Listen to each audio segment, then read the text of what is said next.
ये भाग्य क्या है, सुंदर भाग्य क्या है? किसी भी काम में असफल नहीं होना। लोग कहते रे भैया क्या कहना, उनका तो समय बहुत अच्छा है, मिट्टी छू देते सोना हो जाता है, कहते ना, लोगों में मुहावरा है, अरे क्या है मिट्टी छुआ सोना हो गया। इसको कहते भाग्य। दूसरा, ये पहले नंबर का 8 प्रकार का सौभाग्य है, इसमें पहला है भाग्य, दूसरा है सुगंध।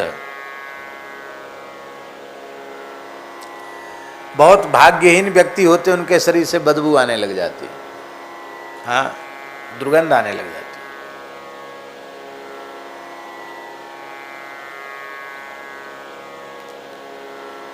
शरीर से एक विलक्षण प्रकार की सुगंध होना, यह भी सौभाग्य का सूचक है। दीनबंधु दास जी को स्मरण है खूब, क्योंकि इन्होंने पूज्य गुरुदेव श्री पहाड़ी बाबा की खूब सेवा की, चरण भी खूब दबाते थे। महाराज जी नहाते धोते थे, ज्यादा नहीं नहाते, बहुत कम, माने ऐसा था उनका नहाना धोना महाराज जी का।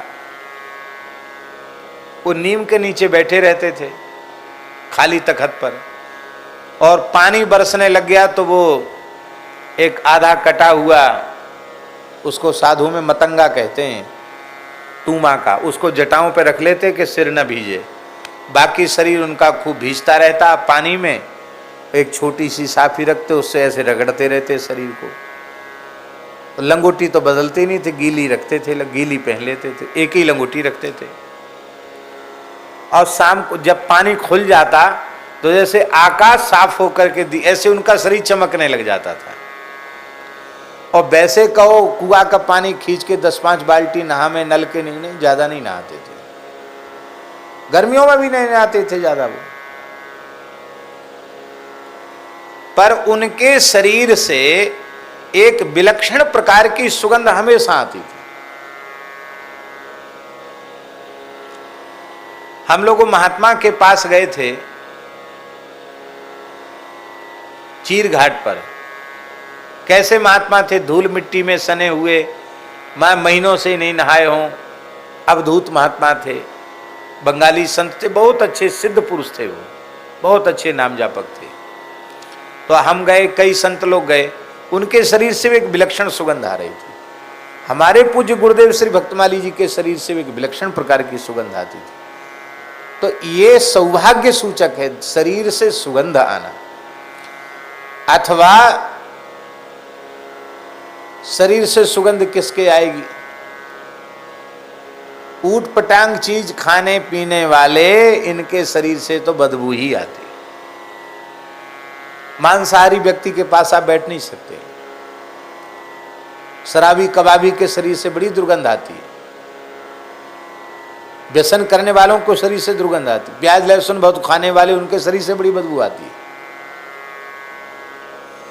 शुद्ध सात्विक भगवत प्रसाद ग्रहण करने वाले, उनके शरीर से, और शरीर को ठीक से स्वच्छ रखते हैं, साफ रखते हैं, उनको भी शरीर से दुर्गंध नहीं आती।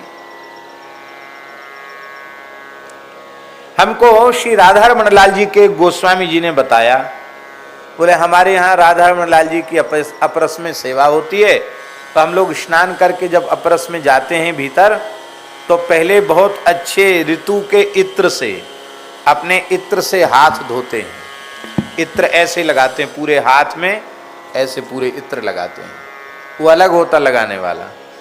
फिर बढ़िया से जल से उसको ठीक से हाथ धोते हैं। क्यों? बोले शरीर में हाथ में सुगंध आ जाए, इसकी दुर्गंध भगवान को पीड़ा न पहुंचावे। राधारमण लाल जी बड़े सुकुमार हैं, उनके श्रीअंग में दिव्य सुगंध है, ये मलमूत्र का भांड है, कहीं इनको दुर्गंध न लग जाए, शरीर की गंध उनको न लग जाए। सुनकर के बड़ी प्रसन्नता हुई। सुगंध ये भी सौभाग्य का एक प्रतीक है।